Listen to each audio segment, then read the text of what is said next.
Desde o livro de Gênesis podemos ver na Bíblia que Deus sempre guardou seus escolhidos. E há muitos relatos de Deus salvando seu povo milagrosamente. E no vídeo de hoje veremos 4 vezes que Deus salvou seus escolhidos com seu braço forte. Vamos ao primeiro relato. O anjo do Senhor matou 185.000 assírios. A Assíria já tinha conquistado o reino de 10 tribos de Israel e também queria conquistar o reino de 2 tribos de Judá. Senaqueribe, o rei da Assíria, foi invadindo as cidades de Judá uma por uma. Mas a cidade que ele mais queria era Jerusalém. Só que ele não contava com uma coisa. Deus estava protegendo Jerusalém. Ezequias, o rei de Judá, deu um monte de dinheiro para Senaqueribe não atacar Jerusalém. Senaqueribe pegou o dinheiro, mas mesmo assim mandou o seu poderoso exército atacar a cidade. O povo ficou com muito medo. Os assírios estavam cada vez mais perto. Então, Ezequias disse para o povo: Não tenham medo. Os assírios são fortes, mas Deus vai nos ajudar a ser mais fortes do que eles. Senaqueribe mandou o seu mensageiro até Jerusalém. Quando chegou lá, o mensageiro ficou parado do lado de fora da cidade e começou a rir da cara das pessoas de Jerusalém. Ele gritou: Deus não vai ajudar vocês. Ezequias está tentando enganar vocês. Nenhum Deus pode proteger sua cidade de nós. Ezequias perguntou para Deus o que ele deveria fazer. Deus respondeu: Não tenha medo do que aquele mensageiro disse. Senaqueribe nunca vai conquistar Jerusalém. Pouco depois, Ezequias recebeu algumas cartas de Senaqueribe. As cartas diziam: Desistam. Deus não pode salvar vocês. Aí, Ezequias orou: Por favor, Deus, nos salve. Assim todo mundo vai saber que só o Senhor é o Deus verdadeiro. Deus respondeu para Ezequias: O rei da Síria não vai entrar em Jerusalém. Eu vou proteger a minha cidade.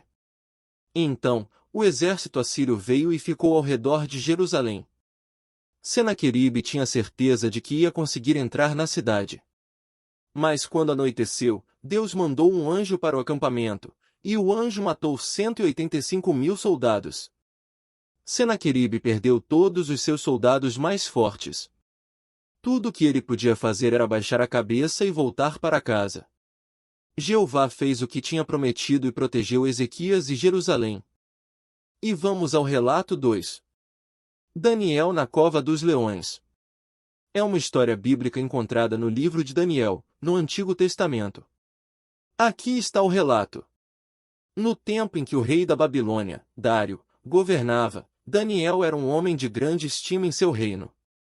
Ele tinha se destacado por sua sabedoria e fidelidade a Deus. Isso provocou a inveja e o ciúme de outros líderes do reino, que conspiraram para encontrar uma maneira de acusar Daniel.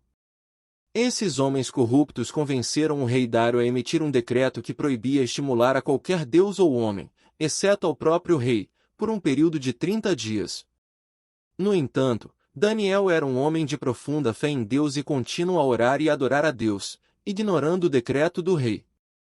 Os conspiradores, sabendo disso, denunciaram Daniel ao rei. Dário ficou angustiado ao descobrir que Daniel havia quebrado seu decreto e tentou encontrar uma maneira de salvá-lo, mas a lei não poderia ser revogada. Assim, relutantemente, o rei ordenou que Daniel fosse lançado na cova dos leões como vingança por sua desobediência. Na manhã seguinte, Dário correu para a cova dos leões, angustiado com a situação de Daniel. Ele disse: Daniel, servo do Deus vivo, foi o teu Deus, a quem tu continuamente serve, capaz de te livrar dos leões. Daniel respondeu do fundo da cova: Ó rei, vive para sempre. O meu Deus enviou o seu anjo, que fechou a boca dos leões para que não me fez mal, porque fui achado inocente diante dele. E também contra ti, ó rei, não tenho cometido delito algum. Aliviado e feliz, o rei Dário ordenou que Daniel fosse retirado da cova dos leões. Daniel emergiu ileso, sem nenhum dano, porque Deus enviou um anjo para protegê-lo da fúria dos leões. O rei, ficou admirado com o poder de Deus, emitiu um novo decreto que exaltava o Deus de Daniel como Deus vivo e verdadeiro, a quem todos deveriam temer e reverenciar. E por ordem do rei os homens que tinham acusado Daniel foram atirados na cova dos leões, juntamente com as suas mulheres e os filhos. E, antes de chegarem ao fundo, os leões os atacaram e despedaçaram todos os seus ossos. Este é o emocionante relato bíblico de Daniel na cova dos leões, que demonstra a fé, a fidelidade e o poder de Deus em proteger aqueles que nele inserem. Relato 3. Fornalha ardente. O rei Nabucodonosor fez uma estátua de ouro, que media 60 covados de altura e 6 covados de largura. Ele a colocou na barreira de Dura, na província da Babilônia. Então, o rei convocou os altos oficiais, os governadores, os prefeitos, os juízes, os tesoureiros, os conselheiros, os magistrados e todos os líderes das províncias para virem à dedicação da estátua que ele havia levantado. Assim, todos os líderes se reuniram para a dedicação da estátua que o rei Nabucodonosor havia erguido, e eles estavam em pé diante da estátua que ele havia feito. Um arauto anunciou em alta voz: ordena-se a vós, ó povos, nações e homens de todas as línguas, que, no momento em que ouvides o som da trombeta, da flauta, da harpa, da cítara, do saltério, da gaita de foles e de toda espécie de música, vos prostreis e adoreis a estátua de ouro que o rei Nabucodonosor erigiu. Quem não se prostrar e não adorar, será lançado imediatamente na fornalha de fogo ardente. Por isso, no mesmo instante em que todos os povos ouviram o som da trombeta, da flauta, da harpa, da cítara, do saltério e de toda espécie de música, prostraram-se todos os povos, nações e línguas, e adoraram a estátua de ouro que o rei Nabucodonosor tinha erigido. Nesse mesmo tempo, certos caldeus se aproximaram e acusaram os judeus. Eles disseram ao rei Nabucodonosor: ó rei, vive para sempre. Tu, ó rei, promulgaste um decreto que todo homem que ouça o som da trombeta, da flauta, da harpa, da cítara, do saltério, da gaita de foles e de toda espécie de música, se não se prostrar e não adorar a estátua de ouro, será lançada na fornalha de fogo ardente. Agora, há certos judeus, aos quais designaste sobre os negócios da província da Babilônia, Sadraque, Mesaque e Abed-nego. Esses homens, ó rei, não te obedeceram, eles não adoram os teus deuses nem adoram a estátua de ouro que tu ergueste. Então, Nabucodonosor, cheio de fúria e de ira, planejou que trouxessem Sadraque, Mesaque e Abed-nego. Eles foram trazidos perante o rei. E Nabucodonosor disse: é verdade, ó Sadraque, Mesaque e Abed-nego, que não servis aos meus deuses nem adorais a estátua de ouro que ergui. Agora, pois, estes são caros, quando ouvirdes o som da trombeta, da flauta, da harpa, da cítara, do saltério, da gaita de foles e de toda espécie de música, a vos prostrardes e adorardes a estátua que fiz? Se não forem adoradas, serão imediatamente lançadas na fornalha de fogo ardente. E quem é o Deus que você poderá livrar das minhas mãos?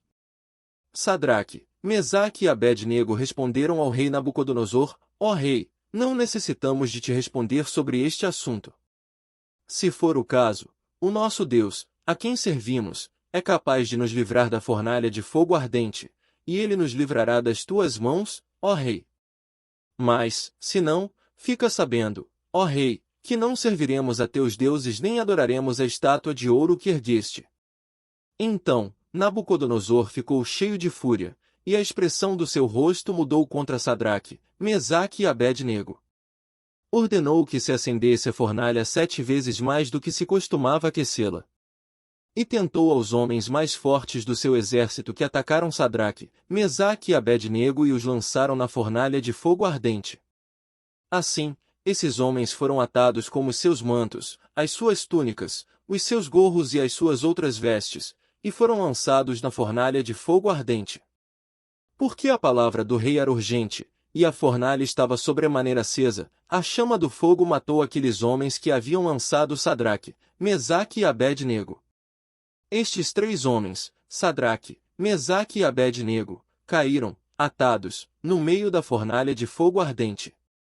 Então, o rei Nabucodonosor se espantou e se gritou apressadamente: e, falando aos seus conselheiros, disse: Não lançamos nós 3 homens atados no meio do fogo? Eles responderam ao rei: É verdade, ó rei. Ele respondeu: Eis que eu vejo 4 homens soltos, que andam passando no meio do fogo, sem nenhum dano. Surpreso e aparente, o rei Nabucodonosor chamou os 3 jovens da fornalha. Eles saíram completamente ilesos, sem um único fio de cabelo queimado, nem cheiro de fumaça. O rei reconheceu a grandeza de Deus dos judeus e proclamou que ninguém deveria falar mal desse Deus, sob pena de proteção. O episódio da fornalha ardente é um testemunho poderoso da fé inabalável e do poder protetor de Deus, mesmo diante das situações mais desafiadoras.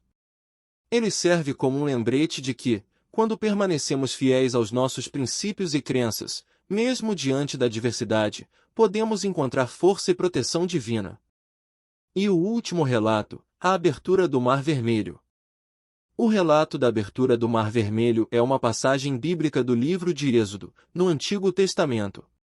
Ele descreve o milagre realizado por Deus para libertar os filhos de Israel da escravidão no Egito. Há muitos séculos atrás, na antiga terra do Egito, os filhos de Israel eram escravos. Eles clamavam a Deus por ajuda, ansiando por sua liberdade. Deus ouviu suas súplicas e escolheu Moisés como seu mensageiro para liderar os israelitas fora do Egito. Moisés confrontou o poderoso faraó do Egito, pedindo-lhe que deixasse o povo de Israel partir, mas o faraó se decidiu. Deus então enviou uma série de pragas sobre o Egito para convencer o faraó a libertar o seu povo.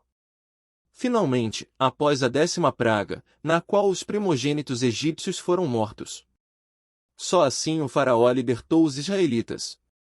Moisés guiou o povo em direção ao deserto, mas o faraó mudou de ideia e perseguiu-os com seu exército.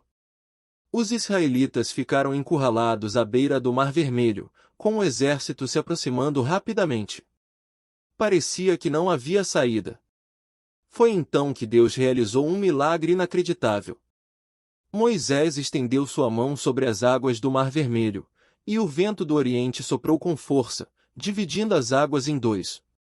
Um caminho se abriu no meio do mar, com águas como paredes altas de ambos os lados, permitindo que os israelitas passassem em segurança. Com fé, o povo de Israel atravessou o leito seco do mar, milagrosamente preservando os israelitas das águas que os cercava. Do outro lado, eles viram o exército se aventurando na passagem aberta. Quando todos estavam seguros na margem oposta, Moisés novamente estendeu a mão sobre o mar, e as águas saíram ao seu curso normal. As ondas engoliram o exército, afogando os soldados egípcios. Os israelitas testemunharam a tremenda força e do poder de Deus naquele dia, e souberam que ele estava com eles, guiando-os em direção à liberdade e à promessa da terra prometida. A abertura do Mar Vermelho é um dos eventos mais poderosos e significativos na história do povo de Israel, demonstrando a fidelidade e o poder de Deus em cumprir suas promessas e libertar seu povo da opressão. E esse foi mais um tópico. Se inscreva no canal, e até o próximo vídeo.